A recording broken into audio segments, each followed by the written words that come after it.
Good morning students. पिछली class में हमने आपको पढ़ाया था जैव प्रक्रम में विसरण, परिवहन, उत्सर्जन तथा हमने आपको रासायनिक पढ़ाई थी पोषण, जिसमें हमने आपको दो प्रकार के पोषण पढ़ाए थे, एक स्वापोषण और दूसरा परपोषी। एक स्वापोषी और दूसरा परपोषी। स्वापोषी में हमने बताया था कि जो अपने आप स्वयं भोजन बनाए, जैसे पेड़ पौधे अपने आप से स्वयं भोजन बनाते हैं, वह स्वापोषी कहलाते हैं। इसी प्रकार से जो परपोषी थे वे दूसरों पर निर्भर रहते हैं, जैसे जानवर, मनुष्य आदि। ये सब क्या है, दूसरों पर निर्भर रहते हैं। जो स्वापोषी होते हैं वे अपने लिए स्वयं भोजन बनाते हैं और दूसरों के लिए भी भोजन बनाते हैं, जैसे पादप। ठीक है, तो आज उसी के आगे अगली हेडिंग है पादपों में पोषण। तो पादपों में पोषण भी हमने करा दी है और उसके आगे आज की हमारी हेडिंग होगी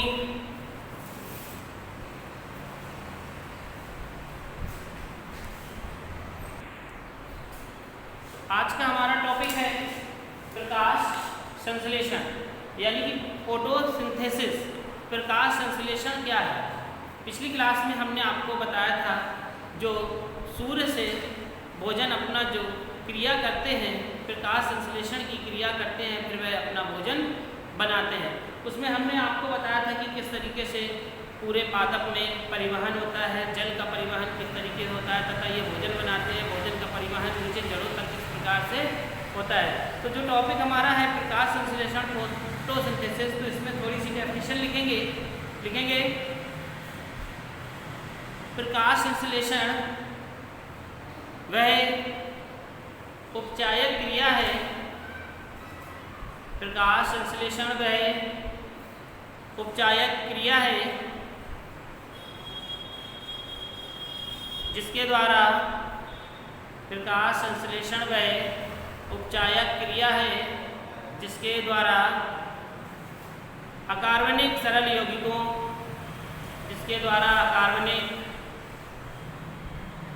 सरल यौगिकों,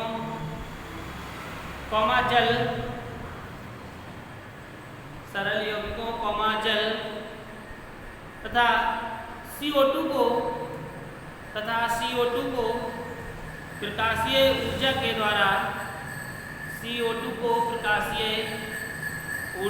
द्वारा कार्बोहाइड्रेट्स के रूप में बदल दिया जाता है।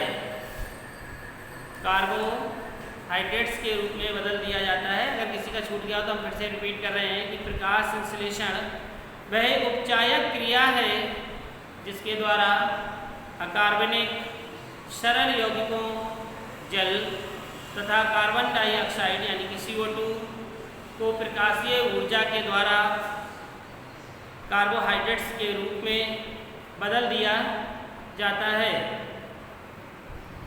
फिर लिखेंगे प्रकाशीय ऊर्जा का उपयोग, इसी में लिखेंगे अगली लाइन से, प्रकाशीय ऊर्जा का उपयोग पर्णहरित की उपस्थिति में, प्रकाशीय ऊर्जा का उपयोग पर्णहरित की उपस्थिति में किया जाता है तथा इसमें ऑक्सीजन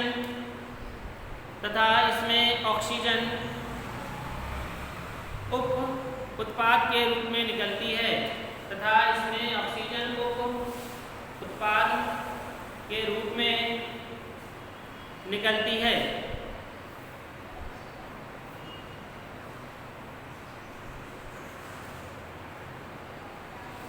अगली लाइन से फिर लिखेंगे प्रकाश संश्लेषण क्रिया पौधों के हरे भाग में होती है।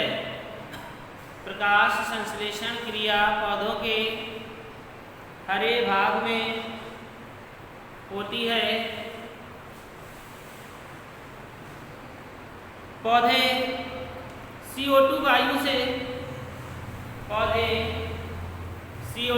से, जैसा कि सभी लोग जानते हैं कि हम लोग ऑक्सीजन को ग्रहण करते हैं और CO2 को बाहर निकालते हैं, तो ये CO2 बाहर वायु में मिल जाती है, तो इन्हें कौन ग्रहण कर लेता है? पादप। तो पौधे CO2 वायु से तथा जल मिट्टी से प्राप्त करते हैं, तथा जल मिट्टी से प्राप्त करते हैं।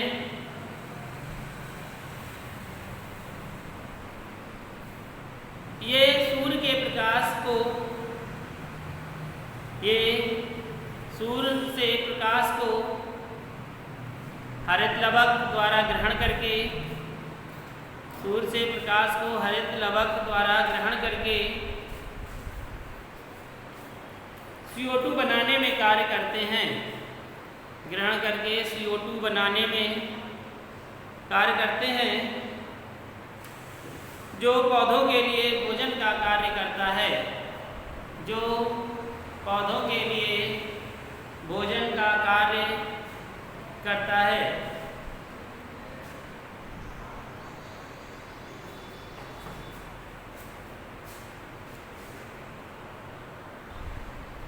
ये रिएक्शन है जो आपकी फोटोसिंथेसिस की है। 6CO2 प्लस 12H2O, ये आपका 12H2O सूर्य के प्रकाश की ऊर्जा मिली, कण में परिवर्तन हुआ तो बना आपको जाके C6H12O6 plus 6H2O plus 6O2, oxygen निष्कासित हुई। तो आप इस रिएक्शन को लिख लीजिए 6CO2 प्लस 12H2O में क्रिया हुई, सूर्य के प्रकाश में की ऊर्जा में परिवर्तन है। C6H12O6 plus 6H2O plus 6O2।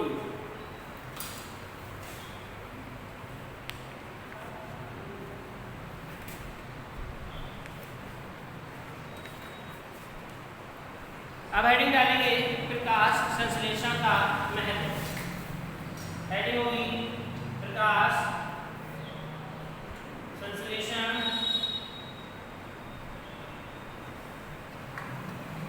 का महत्व।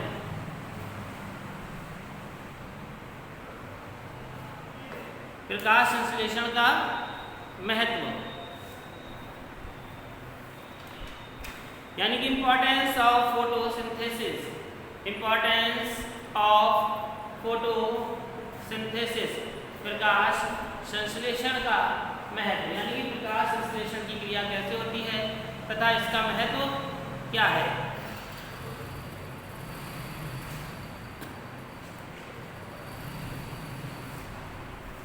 सभी लोगों ने लिख लिया होगा, लिखेंगे। इसके अंतर्गत एक हेडिंग है भोज्य पदार्थों का उत्पादन। नंबर 1 इसके अंतर्गत हेडिंग आ रही है भोज्य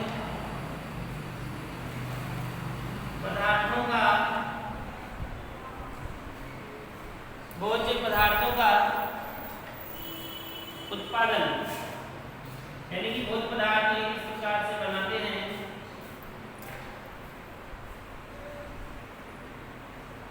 भोज्य पदार्थों का उत्पादन लिखेंगे प्रत्येक प्रकार के खाद्य पदार्थों, इसमें लिखेंगे प्रत्येक पदार्थ के, प्रत्येक पदार्थ के खाद्य पदार्थों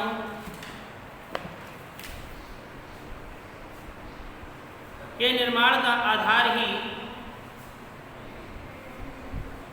प्रत्येक प्रकार के खाद्य पदार्थों के निर्माण का आधार ही प्रकाश संश्लेषण है, आधार ही प्रकाश संश्लेषण है। जैसा कि आप जानते हैं, आपने देखा कि प्रकाश संश्लेषण की क्रिया से ही पादप उगते हैं, वे बड़े होते हैं और ये सबके भोज्य पदार्थ बनते हैं, जैसे मनुष्य के तथा अन्य जीवों के। जैसे साग सब्जियां उगती हैं तो ये प्रकाश संश्लेषण से अपना भोजन बनाते हैं, ग्रोथ करते हैं, उगते हैं और इन्हें जानवर भी खाते हैं और मनुष्य भी खाता है, यानी कि जीवों के लिए उपयोगी है। तो प्रकाश संश्लेषण का जो आपका ये था भोज्य पदार्थों का उत्पादन। दूसरी हेडिंग हमारी है ऊर्जा का स्रोत, यानी कि प्रकाश संश्लेषण ऊर्जा के क्षेत्र में किस प्रकार से महत्व रखता है। तो दूसरी हेडिंग है हमारी ऊर्जा का स्रोत।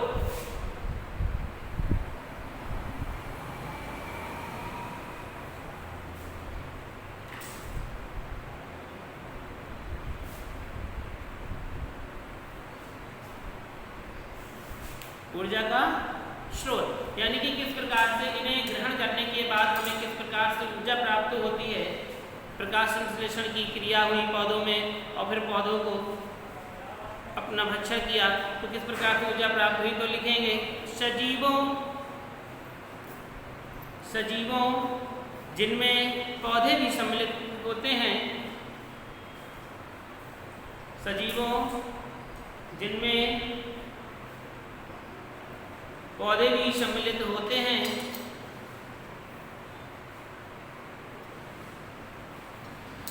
ये जीवों के लिए भोज्य पदार्थ तैयार करते हैं, ये जीवों के लिए भोज्य पदार्थ तैयार करते हैं।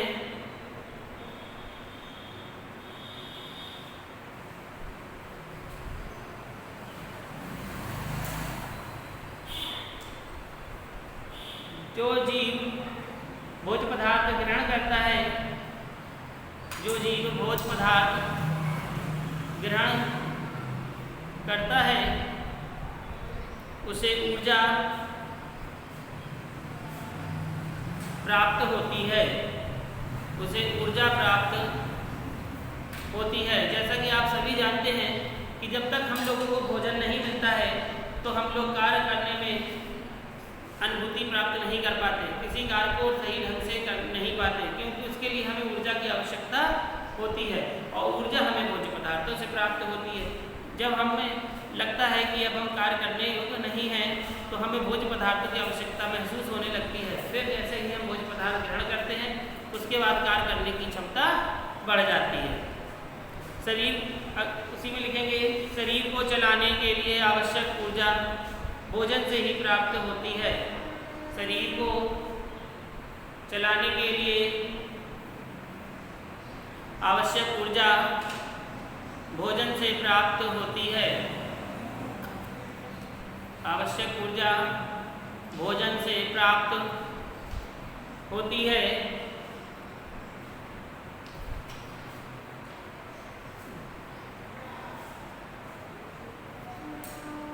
जैसे कोयला,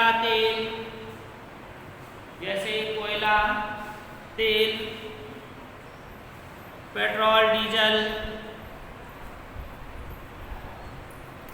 गैसें, पेट्रोल, डीजल, गैसें आदि ईंधन भी भूगर्भ में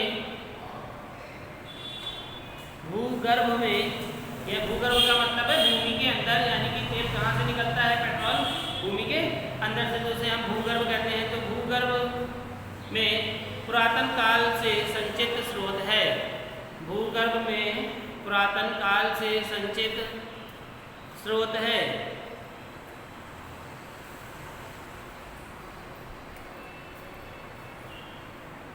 तो ये थी आपकी ऊर्जा का स्रोत। अब अगली हेडिंग है वायुमंडल का नियंत्रण। तीसरी हेडिंग है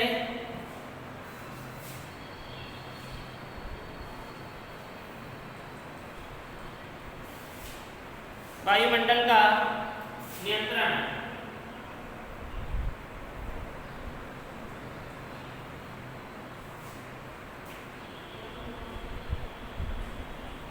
वायुमंडल का नियंत्रण, शुद्धिकरण तथा जैव संतुलन।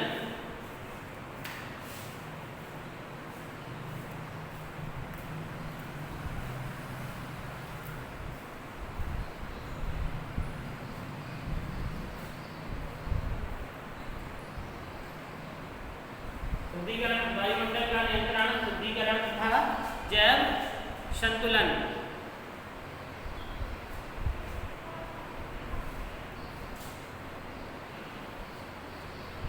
तो वायुमंडल का नियंत्रण क्या है, शुद्धिकरण क्या है तथा जैव संतुलन क्या है, तो लिखेंगे प्रकाश संश्लेषण, ये लिखेंगे सीधे वायुमंडल में CO2 तथा ऑक्सीजन गैसें, वायुमंडल में CO2 तथा ऑक्सीजन गैसों के अनुपात को नियंत्रित करता है। वायुमंडल में CO2 तथा ऑक्सीजन गैसों के अनुपात को, प्रकाश संश्लेषण के अनुपात को प्रकाश संश्लेषण नियंत्रित करता है। सभी जीवों के लिए, सभी जीवों के श्वसन के लिए, सभी जीवों के श्वसन के लिए ऑक्सीजन उपयोगी है, O2 उपयोगी है। सभी जीवों के श्वसन के लिए O2 उपयोगी है। ये O2 को ग्रहण करके CO2 वायुमंडल में निष्कासित करते हैं।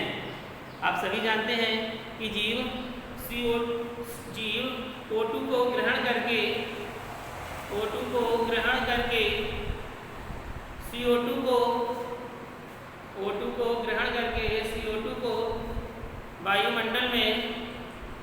CO2 को वायुमंडल में निष्कासित कर देते हैं।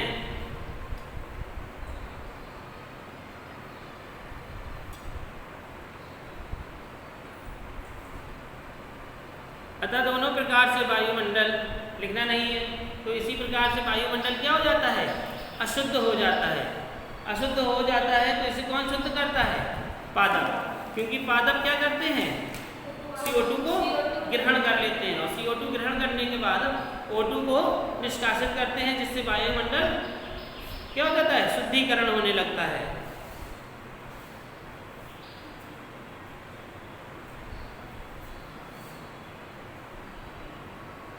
लिखेंगे, अगली लाइन से लिखेंगे, प्रकाश संश्लेषण CO2 के अनुपात को कम करती है। प्रकाश संश्लेषण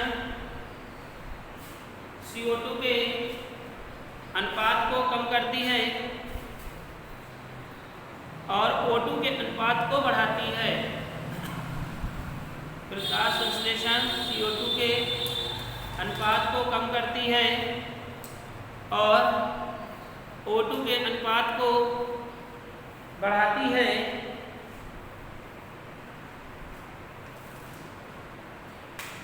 जिससे जैवीय संतुलन बना रहता है, जिससे जैवीय संतुलन बना रहता है।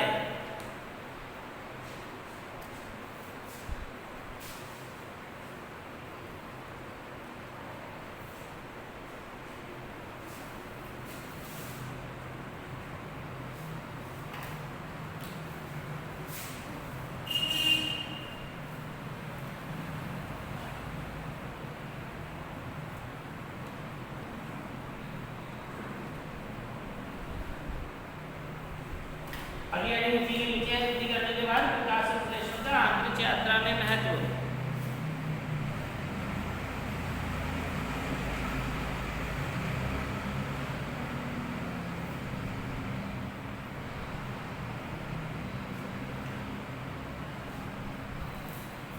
प्रकाश संश्लेषण का अंतरिक्ष यात्रा में महत्व। तो आप सभी जानते हैं कि अंतरिक्ष यात्रा क्या होती है? एरोप्लेन से उड़ना अंतरिक्ष यात्रा कहलाती है। तो इसमें लिखेंगे, अंतरिक्ष यात्रा के लिए ऑक्सीजन तथा भोजन, अंतरिक्ष यात्रा के लिए ऑक्सीजन तथा भोजन दोनों की उपलब्धि, अंतरिक्ष यात्रा के लिए ऑक्सीजन तथा भोजन दोनों की उपलब्धि प्रकाश संश्लेषण की क्रिया द्वारा उपलब्धि प्रकाश संश्लेषण की क्रिया द्वारा प्राप्त करने के प्रकाश संश्लेषण की क्रिया द्वारा प्राप्त करने के प्रयास किए गए हैं।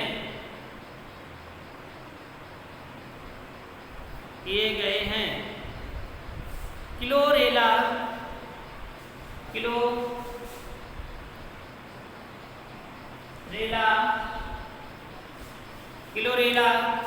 जैसे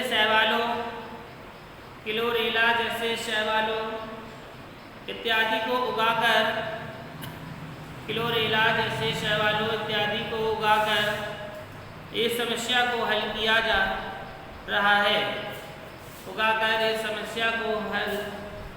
किया जा रहा है। तो ये थे आपके प्रकाश संश्लेषण का महत्व।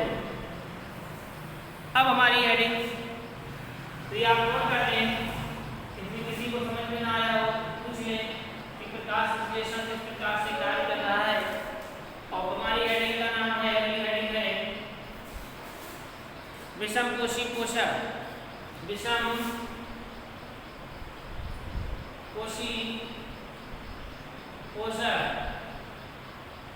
विषमकोशी पोषण तथा पोषण के विभिन्न चरण।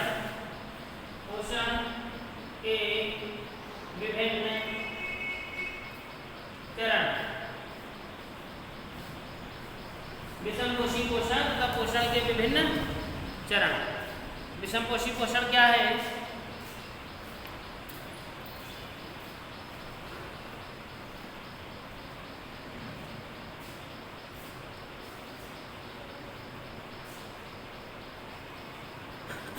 तो लिखेंगे जंतुओं में पोषण की निम्नलिखित 5 अवस्थाएं पाई जाती हैं। जंतुओं में पोषण की निम्नलिखित 5 अवस्थाएं पाई जाती हैं। पहली अंतर्ग्रहण,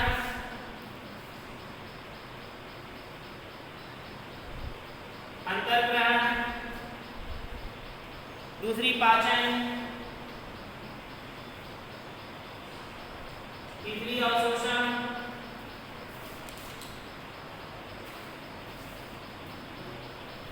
तीसरी अवशोषण, चौथी स्वांगीकरण,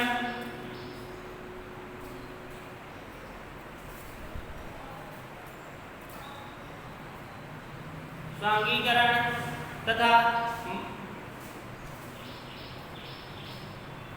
और पांचवी है मल विसर्जन।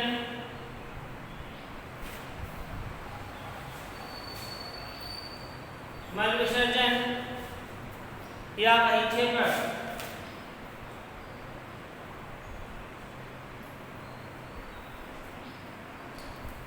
मल विसर्जन या बहिक्षेपण। तो ये आपकी 5 अवस्थाएं हैं विषमकोशी पोषण की। सबसे पहले अंतर्ग्रहण, जब हम किसी भोजन को अंदर ग्रहण करते हैं, जब हमारे मुख से भोजन गले के द्वारा पेट में पहुंचता है तो वह क्रिया हमारी अंतर्ग्रहण कहलाती है। इसी प्रकार से उसका हमारे पेट में पहुंचते ही क्या होता है? पाचन होता है। कई क्रियाओं के द्वारा उसका पाचन होता है, क्योंकि जो हमारे शरीर में कई प्रकार के घटक पाए जाते हैं वो पाचन क्रिया करते हैं।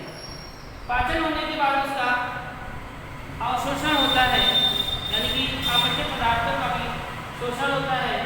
इसके बाद उसका स्वांगीकरण होता है, इसमें रस एंजाइम सभी निकलते हैं।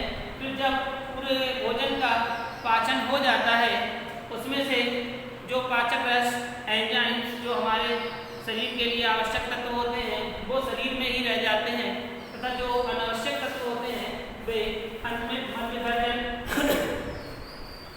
या बहिक्षेपण क्रिया द्वारा शरीर से बाहर कर दिए जाते हैं। तो ये विषमकोशी पोषण की विभिन्न 5 चरण थे। जिस किसी को समझ में ना आया हो तो वह पूछ ले। इसके बाद कल का हमारा टॉपिक होगा मनुष्य में पोषण, यानी कि मनुष्य में किस प्रकार से पोषण होता है।